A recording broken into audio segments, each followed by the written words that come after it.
What's up, everybody? Welcome to the ReCoop. I'm your host, Cooper Daniels, and today is Wednesday, July 30th. We're going to listen to Jerome Powell today. They kept interest rates the same. Get out of here, motherfucker. They kept interest rates the same. I'm sorry, I'm swatting flies, folks. Sometimes you got to swat these flies. You know what I mean? How are we doing? Everybody feel great? I feel pretty good. Get the fuck out of here, bro.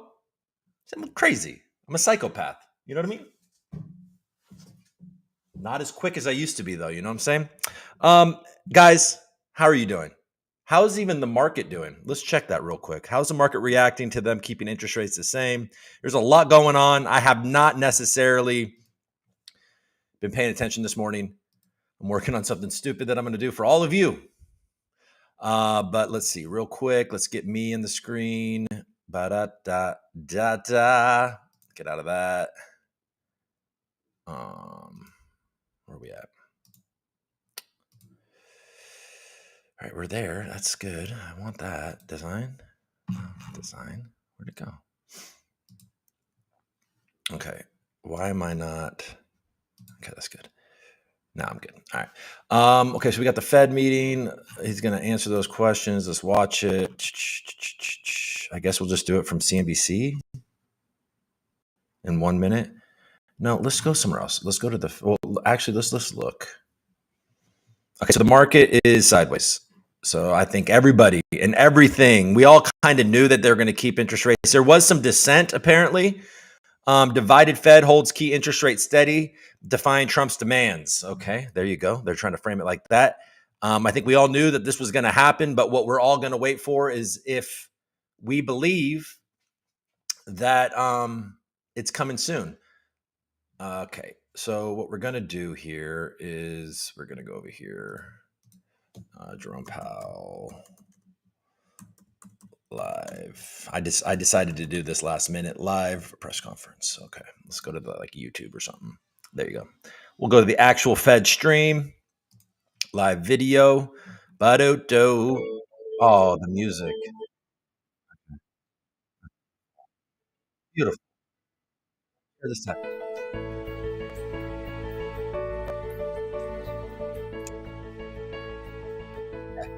That's good, right? You want to do that? Okay, so we'll stay looking at that. I think it should be coming soon.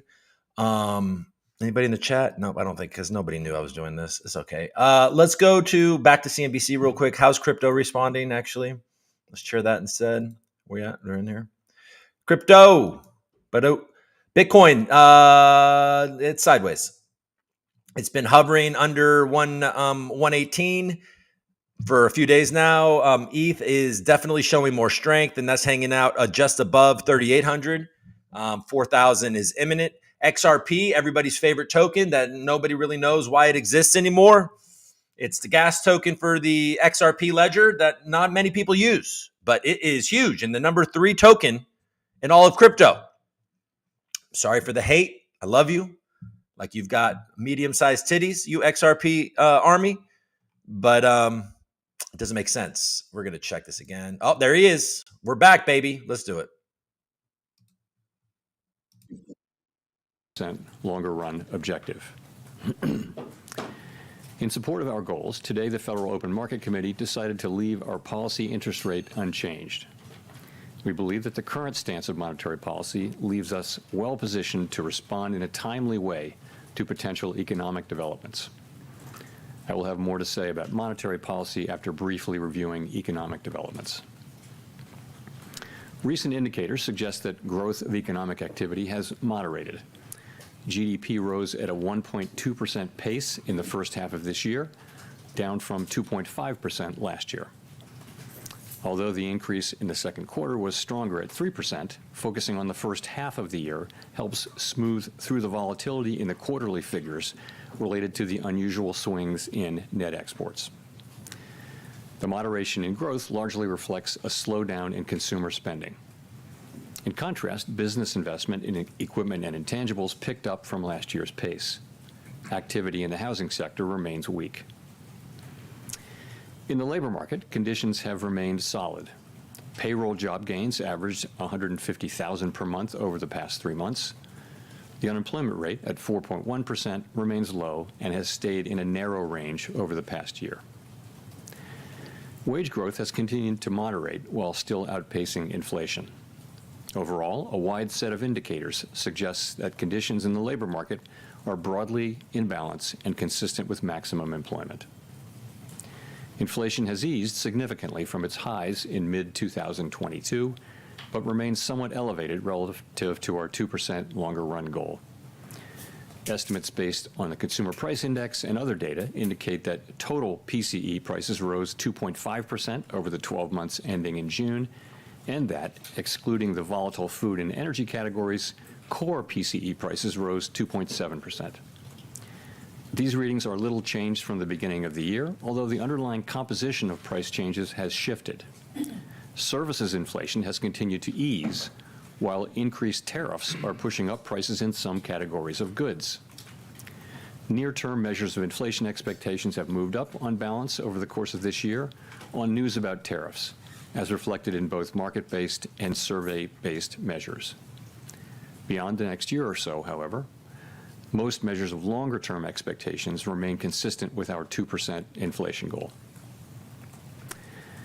Our monetary policy actions are guided by our dual mandate to promote maximum employment and stable prices for the American people. At today's meeting, the committee decided to maintain the target range for the federal funds rate at 4.25% to 4.5%, and to continue reducing the size of our balance sheet. We will continue to determine the appropriate stance of monetary policy based on the incoming data, the evolving outlook, and the balance of risks. Changes to government policies continue to evolve, and their effects on the economy remain uncertain. Higher tariffs have begun to show through more clearly to prices of some goods, but their overall effects on economic activity and inflation remain to be seen. A reasonable base case is that the effects on inflation could be short-lived, reflecting a one-time shift in the price level. But it is also possible that the inflationary effects could instead be more persistent, and that is a risk to be assessed and managed. Our obligation is to keep longer-term inflation expectations well anchored and to prevent a one-time increase in the price level from becoming an ongoing inflation problem. For the time being, we're well positioned to learn more about the likely course of the economy and the evolving balance of risks before adjusting our policy stance. We see our current policy stance as appropriate to guard against inflation risks. We're also attentive to risks on the employment side of our mandate.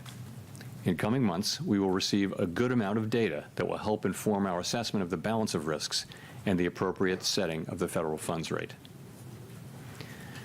At this meeting, the committee continued its discussions as part of our 5-year review of our monetary policy framework. We focused on potential revisions to our statement on longer-run goals and monetary policy strategy, and are on track to wrap up any modifications by late summer. The Fed has been assigned 2 goals for monetary policy: maximum employment and stable prices. We remain committed to supporting maximum employment, bringing inflation sustainably to our 2% goal, and keeping longer-term inflation expectations well anchored. Our success in delivering on these goals matters to all Americans.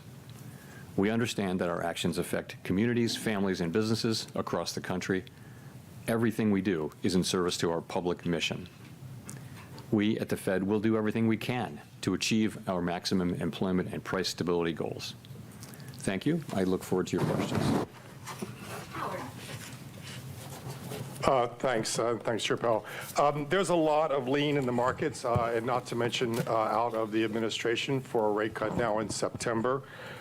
Is that expectation unrealistic at this point? So, as you know, today we decided to leave our policy rate where it's been, where I would characterize as modestly restrictive. Inflation is running a bit above 2%, as I mentioned, even excluding tariff effects. The labor market's solid, historically low unemployment. Financial conditions are accommodative, and the economy is not performing as though restrictive policy were holding it back inappropriately. So it seems to me and to almost the whole committee that the economy is not performing as though restrictive policy is holding it back inappropriately, and modestly restrictive policy seems appropriate. All that said, there's also downside risk to the labor market. In coming months, we'll receive a good amount of data that will help inform our assessment of the balance of risks and the appropriate setting of the federal funds rate. Just to follow up, by coming months, does that include the possibility you'll be getting essentially 2 rounds of jobs and inflation data between now and the September meeting? Is that potentially adequate to make a decision to lower rates at that point? So you're right. We do have, this is an intermeeting period when we'll get 2 full rounds of employment and inflation data before the time of the September meeting. We have made no decisions about September. We don't do that in advance. We'll be taking that information into consideration and all the other information we get as we make our decision at the September meeting. Steve. Thank you, Mr. Chairman. You took out the word or the notion that uncertainty has diminished from this statement. Does that mean uncertainty has increased? And I'm just wondering, the administration has struck several deals with large trading partners where it seems like we now know what the rate is going to be. Does knowing that rate add to your certainty to change policy, or do you need to wait to see the economic effects? So essentially, the statement in our statement about uncertainty reflects what's gone on since the last meeting. So at the time of the last meeting, uncertainty had moved down a little bit, but it was more or less even this time. So we took out, had diminished because it didn't diminish further. So there's not really much in that. And then your second question is, say again? There have been several deals that have been struck, and now we seem to have an idea of what the tariff rates are going to be with some of our large trading partners. Does that not add to the kind of certainty you might need, or is it you're waiting for the economic effects to show themselves? No, I think we're still, you're right, it's been a very dynamic time for these trade negotiations, and lots and lots of events in the intermeeting period, but we're still a ways away from seeing where things settle down. We are clearly getting more and more information, and I think at this point, people's estimates, our estimates, outside estimates of the likely, effective level of tariffs is not moving around that much at this point. But at the same time, there are many uncertainties left to resolve. So yes, we are learning more and more. It doesn't feel like we're very close to the end of that process, and that's not for us to judge. But it feels like there's much more to come, as well, looking ahead. Neil. Hi, Mr. Chairman. Neil Jerome with Axios. This morning we got a GDP report in which final domestic private purchases decelerated, slowest pace since 22. There was a weakness in the interest-sensitive sectors and residential investment, commercial structures. Are those not signs that monetary policy is a little too restrictive right now, given current economic conditions? So the GDP and PDFP numbers came in pretty much right where we expected them to come in. You got to look at the whole picture. So certainly, as I mentioned in my opening remarks, economic activity data, GDP, private domestic final purchases, which we think is a narrower but better signal for future, for where the economy is going, has come down to a little better than 1%, 1.2%, I think, in the case of GDP for the first half, whereas it was 2.5% last year. So that has certainly come down. But if you look at the labor market, what you see is, by many, many statistics, the labor market is kind of still in balance. It's things like quits, job openings, and let alone the unemployment rate. They're all by many measures, very similar to where they were a year ago. So you do not see weakening in the labor market. You do see a slowing in job creation, but also a slowing in the supply of workers. So you've got a labor market that's in balance, albeit partially because both demand and supply for workers is coming down at the same pace, and that's why the unemployment rate has remained roughly stable, which is why I said we do see downside risk in the labor market. I mean, our two mandate variables, right, are inflation and maximum employment, stable prices and maximum employment, not so much growth. So the labor market looks solid. Inflation is above target, and even if you look through the tariff effects, we think it's still a bit above target, and that's why our stance is where it is. But as I mentioned, downside risks to the labor market are certainly apparent. So on labor, given the fluid labor supply situation, is there a number for this jobs report we get on Friday that would look to you like equilibrium job growth? You know, the main number you have to look at now is the unemployment rate, because if it's true that the demand for workers in the form of, let's call it, just say payroll jobs, that number has come down, but so has the break-even number, kind of in tandem. So, as long as that puts the labor market in balance. The fact that it's getting into balance due to declines in both supply and demand, though, I think it is suggestive of downside risk. So we of course, will be watching that carefully. Thank you. Colby Smith with the New York Times. Two of your colleagues called for a quarter-point cut today, and I'm wondering what aspects of their argument were most compelling to you and how you're weighing their views against those on the committee who, as of the June forecast, were in the camp of the Fed holding interest rates steady for the remainder of the year. And just in terms of the June SEP in particular, is that still the best representation of where the core of the committee is? So on the dissents, what you want from everybody and also from a dissenter is a clear explanation of what your thinking is and what are the arguments you're making, and we had that today. So I think basically this was quite a good meeting all around the table where people were thought carefully about this and put their positions out there. As I mentioned, the sort of the majority of the committee was of the view that inflation's a bit above target, maximum employment is at target. That calls for modestly restrictive, in my way of thinking, modestly restrictive stance of policy for now. But we had two dissenters who I think, you want that clear thinking and expression of your thinking, and we certainly had that today, I think all around the table. In terms of, you asked about the June SEP, I wouldn't, that you're right, that's what it says, and that may well, I couldn't point to it 6 weeks later as expressing people's thought. You really can't do that. We don't run an SEP, and I don't like to substitute in my own estimate of what the SEP might be. We don't have one. So I'll just say that, we haven't made any decisions about September, monitoring all the incoming data and asking ourselves whether the federal funds rate is in the right place. And just on the point about policy being only modestly restrictive, does that mean that there's actually not much scope to reduce rates once the conditions for a cut are met, barring a significant weakening of the labor market?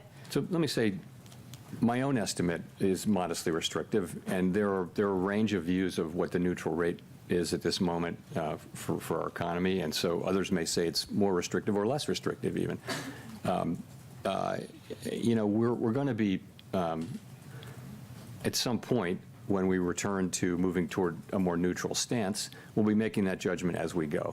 I don't think we have a preset course. It's not so mechanical as saying, we've derived with great confidence the neutral rate and that is our destination, because really we understand that no one actually knows what the neutral rate is. We know it by its works, and that will be how the way the economy reacts over time to, slightly looser policy.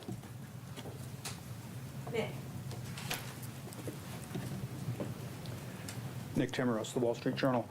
Chair Powell, my question is about what have you learned over the last few months about the inflation generating and price pass-through process? And just to drill down, the June CPI report showed evidence of tariff-induced goods inflation.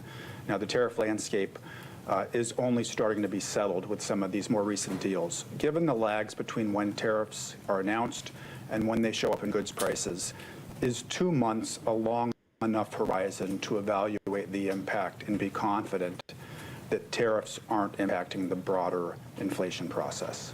I think you have to think of this as still quite early days.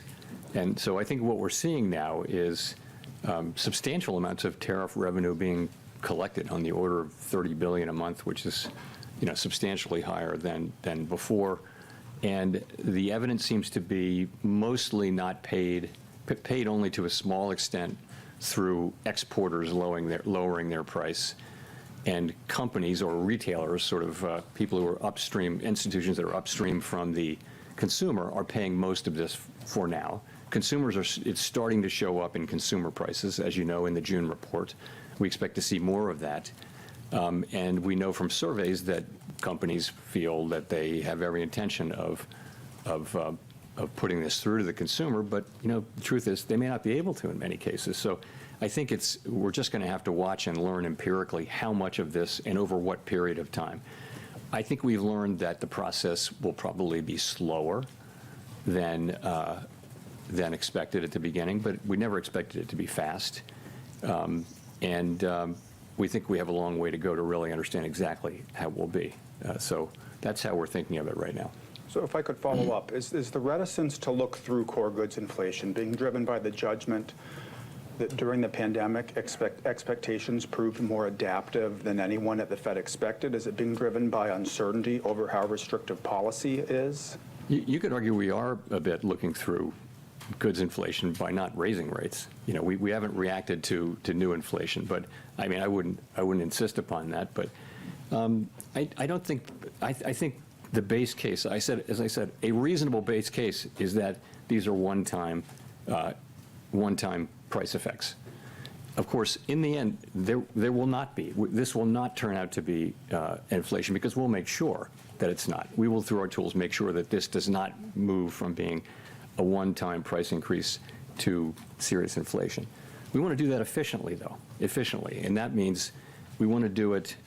If you move too soon, you wind up maybe not getting inflation all the way fixed, and you have to come back. That's inefficient. If you move too late, you might do unnecessary damage to the labor market. So there won't be, in the end, a big inflationary problem. What we're trying to do is accomplish that in a way that is efficient.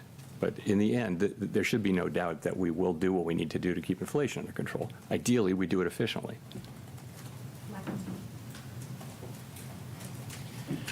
Michael McKee from Bloomberg Television and Radio.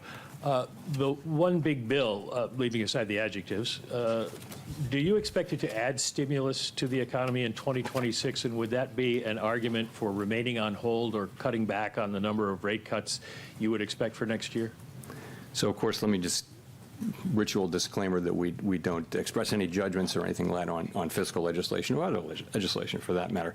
But I would say when you think that, the biggest part of the bill was making permanent existing law on taxes, I don't think we see it as particularly stimulative. There should be some stimulative effect, but it shouldn't be significant over the next couple of years.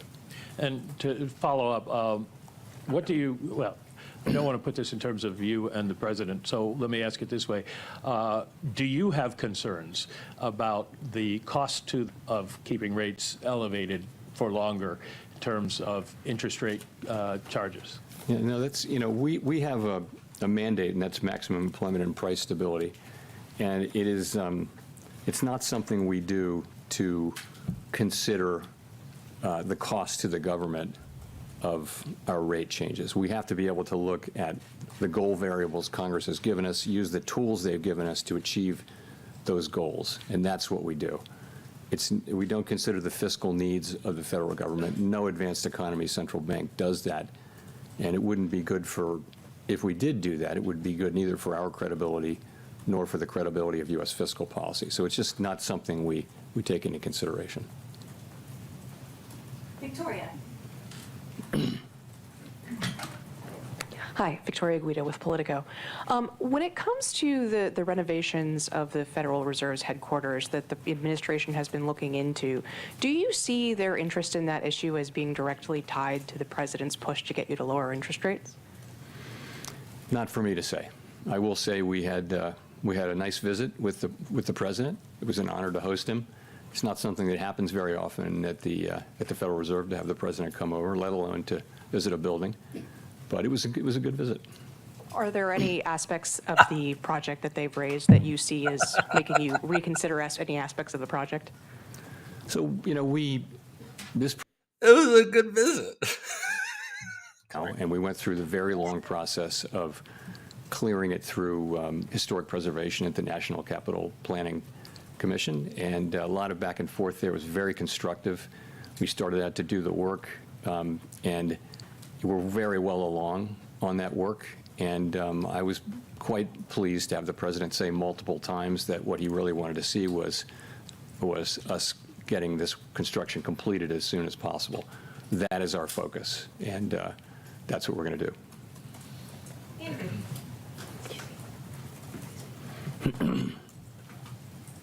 Thanks, Mr. Chairman. Andrew Ackerman with the Washington Post. What message do you take from the fact that inflation hit 2.1% last September and has bounced higher since? Why do you think financial conditions are restrictive and a neutral rate's below 4% when inflation has stopped falling for almost a year? So inflation, when you talk about these 12-month inflation measures, you're always battling residual seasonality. So we'll have, for example, 2 months of high inflation sometimes early in the year, and then inflation turns lower, and a lot of that may just be an artifact. So that's why we look at the 12-month numbers. I think inflation is most of the way back to 2%. There are things like the catch-up inflation. So, for example, all the insurance costs that they're only now going through inflation, but they actually reflect inflationary pressures from 2-3 years ago. So that's got to go through. In addition, now we have 3 or 4/10 of inflation in core inflation from tariffs. So, and we can't really separate that out. We're not going to have a separate kind of inflation that isn't the tariffs. We're always going to be dealing with all of inflation. But the composition, as I mentioned, has really changed. And if you go back to the last couple of years, it was all about services inflation, which was being very sticky. Now services inflation is coming down nicely. Goods inflation was well behaved before, and now goods inflation is going up. So the story has really changed. That's partially because of tariffs. It's also partially because we had restrictive policy in place, and we've seen that the result of that gradually work its way through the services economy. Okay, the other thing I wanted to ask is, are you comfortable that BLS can continue performing their mission effectively if they take an 8% reduction in headcount and authorized spending as the administration has proposed? I'm not going to comment on the administration's proposal. I do think, as I've said, I think that we're getting the data that we need to do our jobs, and I think it's really important that good data helps not just the Fed, it helps the government, but it also helps the private sector. People in the economy, they use this data a lot too, so it's quite important for our economy and certainly for the Fed's work and other government agencies' work that we continue to get better at data. That's what we've been doing for 100 years. We've been getting better and better and better. It's very hard to accurately capture in real time the output of a $20+ trillion economy. And the United States has been a leader in that for 100 years, and we really need to continue that, in my view. Edward.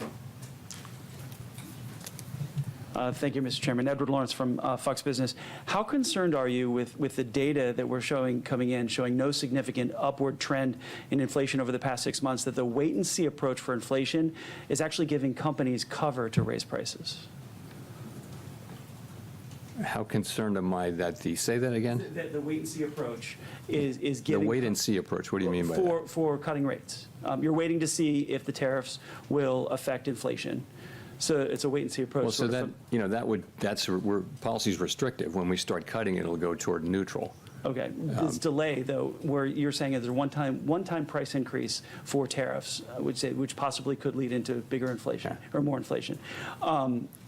Is that giving companies cover, though, to raise prices? Well, what may be giving, it's not our policy stance, what may be giving some companies will certainly be taking advantage of the fact of the tariffs and all of the discussion of how they're going to, companies will raise prices when and as they can. And you saw it famously in the first administration of President Trump during those tariffs. Washing machines were tariffed, but dryers weren't. But what do you know? The price of dryers went up too, just like washing machines. So companies will often just go across the street in a group, if you know what I mean. That'll happen. We don't see a lot of that. I mean, what we see now is basically the very beginnings of whatever the effects turn out to be on goods inflation.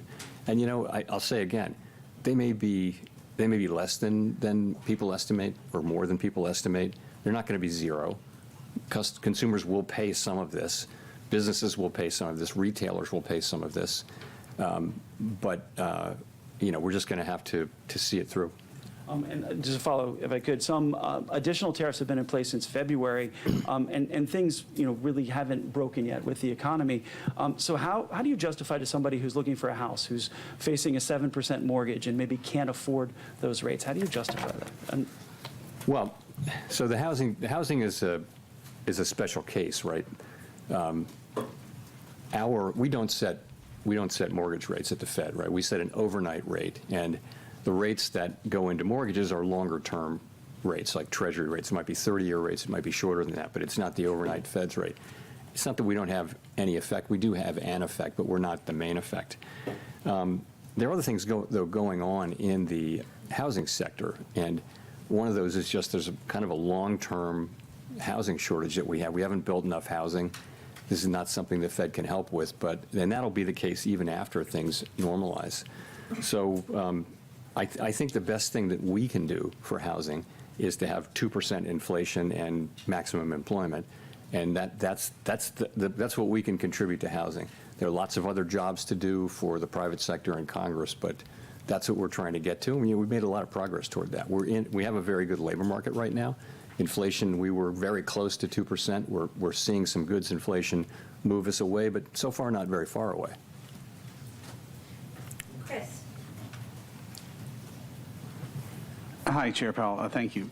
Well, can you give us a little more about what kind of economic data does the Fed need to see before you'll be ready to cut? I mean, do you need inflation back nearly to target? Are there other things in the pricing that you look for? Do you need to see weakening in the job market? What kind of things are you looking for? I mean, ultimately, it could be any of those things, right? But if you saw that the risks to the two goals were moving into balance, if they were fully in balance, that would imply that you should move toward a more neutral stance of policy. This is the special situation we're in, which is we have two-sided risk to both of our goals. When we paused, inflation was above target and the labor market was pretty good. So that was a time when policy was restrictive when we paused. And to be restrictive is to be supporting a return to our inflation target, right? So as the two targets get back into balance, you would think you'd move in a way closer to neutral, and that the next steps that we take are likely to be in that direction. What will it take? It'll be the totality of the evidence. As I mentioned, there's quite a lot of data coming in, which before the next meeting, will it be dispositive of that? It's really hard to say. We don't make those decisions right now, so we'll have to see. Well, I guess just in terms of inflation, though, for example, like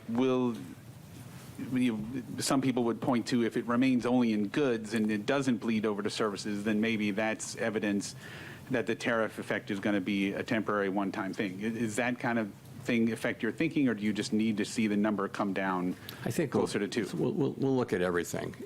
It's, as I mentioned, a pretty reasonable base case is that this will be a one-time price increase. And in the end, we'll make sure that that's the case. We're just trying to do that efficiently. And efficiently means getting the timing right, so we don't again, if we cut rates too soon, maybe we didn't finish the job with inflation. History is dotted with examples of that. If you cut too late, then maybe you're doing unnecessary damage to the labor market. So we're trying to get that timing right, and that's effectively what we're doing. Claire. Claire Jones, Financial Times. Just a question on the dollar. We've seen it decline quite heavily this year. I was wondering if there's been any discussion about that at the meetings and to what degree that may be complicating your attempts to get inflation back to target. Thank you. So this goes back to the division of labor between the Fed and the Treasury, as you I'm sure know, and the Treasury only speaks to the dollar.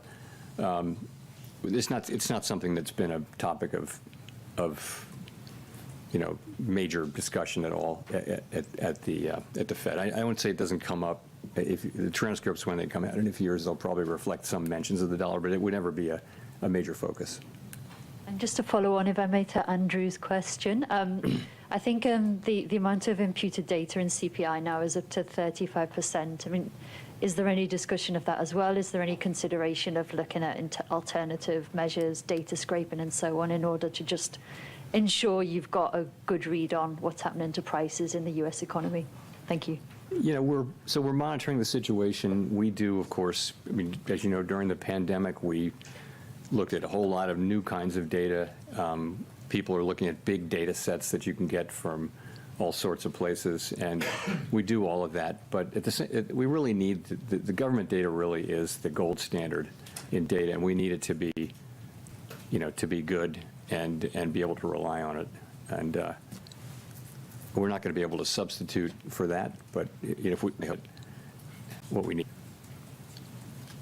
Jay O'Brien.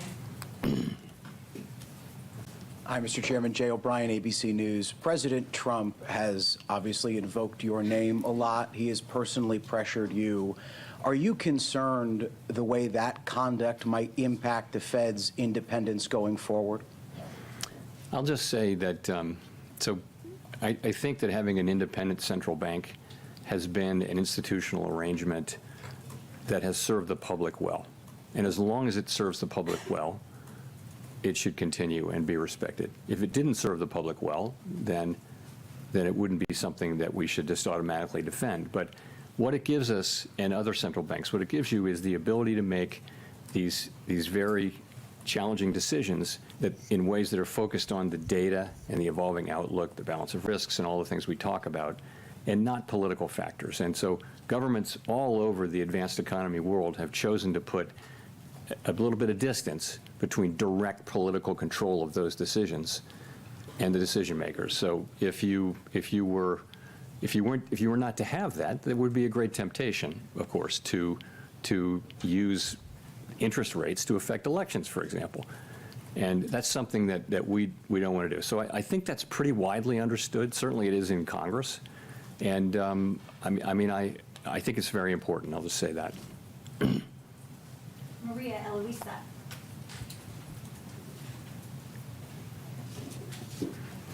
Afternoon, Chair Powell. Maria Luisa Capurro from Bloomberg News.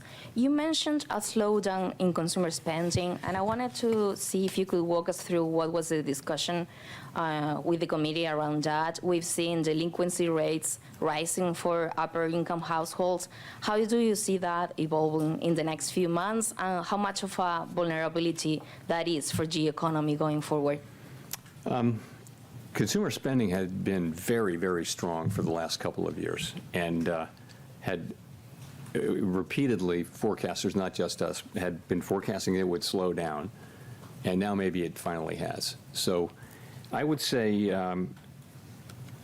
if you talk to credit card companies, for example, they will tell you that the consumer's in solid shape. All right, folks, I don't feel like there's much more that we need to listen to here, right? Is that right? I feel like we've listened to it. I think that what we're hearing right now is obviously they didn't change the rate, that Jerome Powell isn't going to succumb to Trump's pressure. And there was two people that dissented and thought that they should cut rates today. He said that those were clear-eyed and good arguments to be made. But, they're worried about what the effect of tariffs is going to be. And they're going to wait for the next 2 months to see how it shakes out and see how the labor market reacts. Because if the labor market starts to crack, so obviously on Friday, we're going to have to check out this unemployment numbers. He said that's the most important number, essentially. So that comes out on Friday, if I remember correctly. So that's in a couple of days. We'll get more information on that. So there's going to be a lot of eyes on this unemployment number. If it goes down, actually, it's probably bullish for the market, maybe. So he said he's going to do whatever it takes. So inflation will not get out of control because they're going to use their war chest in order to keep inflation down. That's about it, right? And in the beginning, it felt very bearish, to be honest. If you're looking for interest rate cuts to pump the market, it felt pretty bearish in the sense that he wasn't promising anything about they're never going to promise what's going to happen in September, but he said basically things look good and this is properly restrictive. And if things stay the same, they'll maintain this rate. And then when it came to housing, he passed it off. He said, this is not our thing. The best thing we can do is get inflation to 2% and have a strong jobs market. So I guess those are the numbers. They are sticking to their guns, and that's that. There's obviously a simultaneous press conference right now that I don't believe is being live streamed. Eleanor Tourette from Fox is tweeting about it. Let's see. I'll share this instead. Let's look at this instead right now. So here she is. Look at her. Oh, look at you. Crypto America. Maybe they're talking about it, but first we'll go here.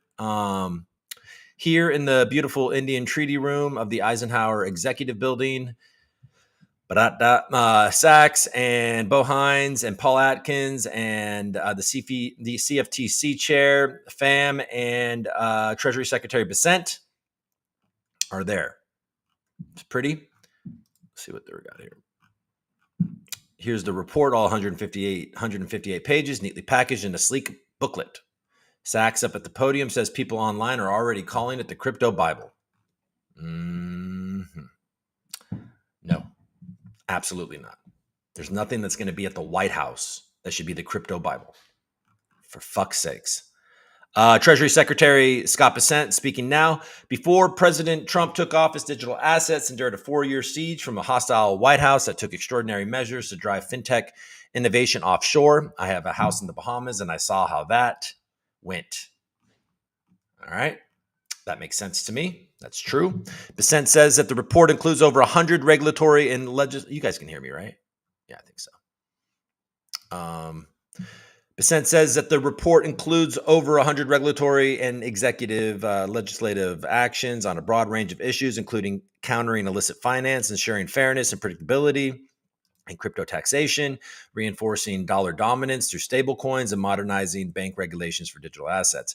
What we do know, and we know this for sure, and you've heard me talk about this for probably years at this point on the ReCoop, is that the White House is obviously embracing this because we need buyers of treasuries, and China stopped buying, and a lot of people stopped buying, and they've started selling. So things like Tether buying treasuries to back a stablecoin is actually very bullish for the United States. And finally, some people with some damn common sense got into the White House when it comes to this issue and have changed that.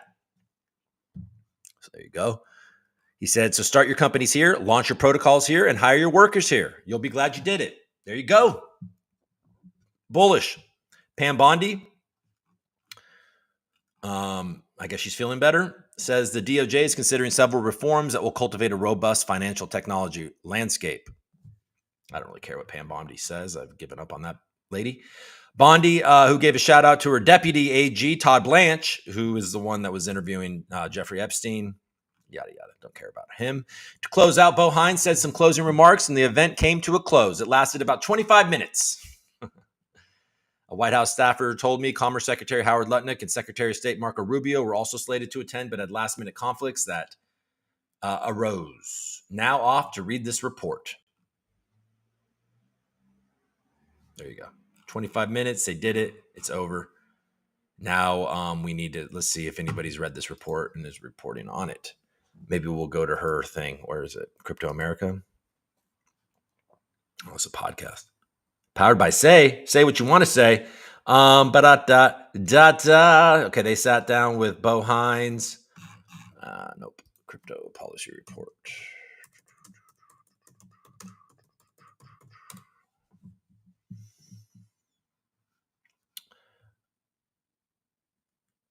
The White House Crypto Policy Report just came out. Let me say again, there has been no audit, Fort Knox. There is no official audit of the U.S. Bitcoin reserves. They are never going to release the Epstein files. Ignore these pricks and stay focused with laser eyes. Bitcoin.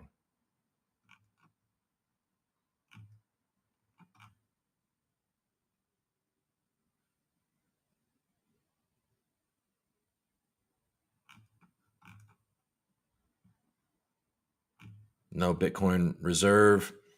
All right, so it's the same old, same old. Bullish stable coins and just overall bullish for this industry to be happening here. People no longer have to pretend not to be from here. It's bullish for the United States. We'll see how it goes, folks. All right. Well, I got to say,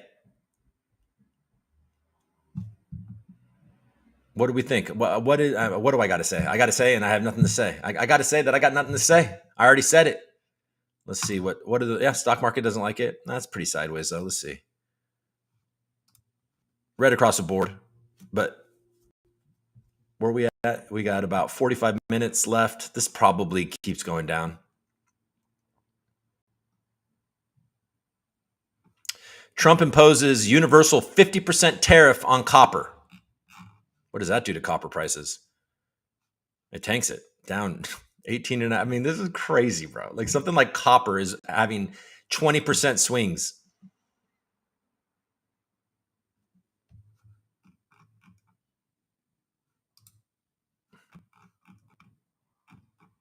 Every day is this a day of fun.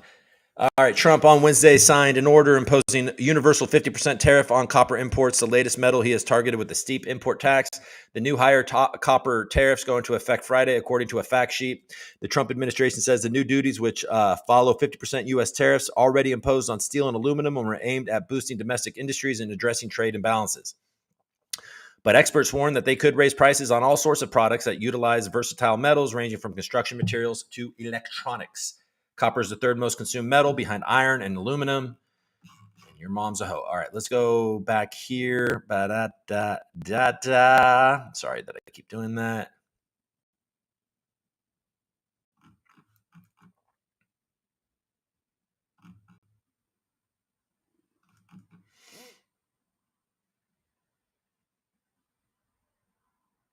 Dissent says, "Don't panic."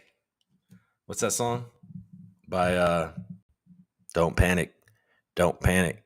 Don't panic. I think that's French Montana. Why do I know that? It's all good. Treasury Secretary Besant said that countries can continue negotiating after the August 1st and suggested that the reciprocal tariff rate expected to kick in might be on for 3 days. It may be on for 3 weeks. It may be on for 3 months. I would expect that it's going to be a busy August. So kind of kicking the ball, kicking that ball again. Obviously, Trump came out hard against India today, 25% tariffs. And then if they continue to buy stuff from Russia, they're going to punish him for that. So India, so your clothes, I guess. What do we get from India? Clothes and some food, I guess. I don't know what we get from India, to be honest. Clothes for sure. All right.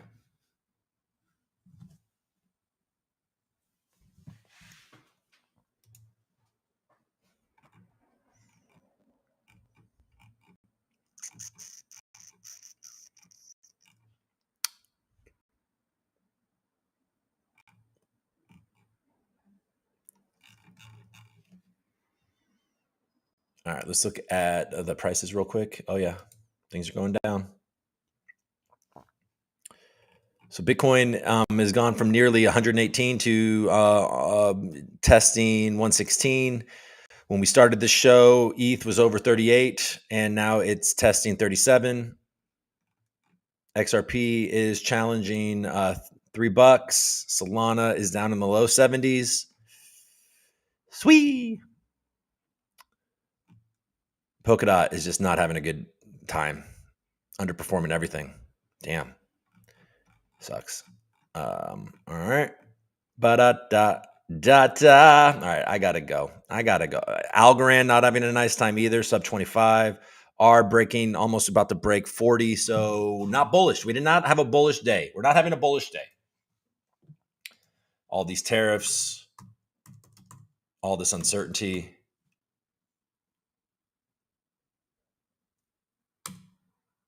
What is it? Oh, it's not. It's just the block. What? Do I already have it open? No, the block. Isn't it the block.co? All right.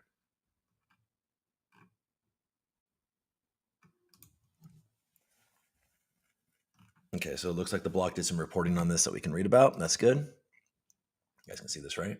Yeah. All right, in January, Trump tasked a crypto working group with laying out recommendations. During a press briefing earlier in the day, senior administration officials said the report was likely the most comprehensive product that's ever been released on digital assets. The White House released the report is part of an executive order. As part of the executive order, they were tasked with submitting a report that laid out recommendations for a regulatory framework for digital assets. assets. The working group, as the author of this report, endorses the notion that digital assets and blockchain technologies can revolutionize not just America's financial system, but systems of ownership and governance economy-wide. Bullish.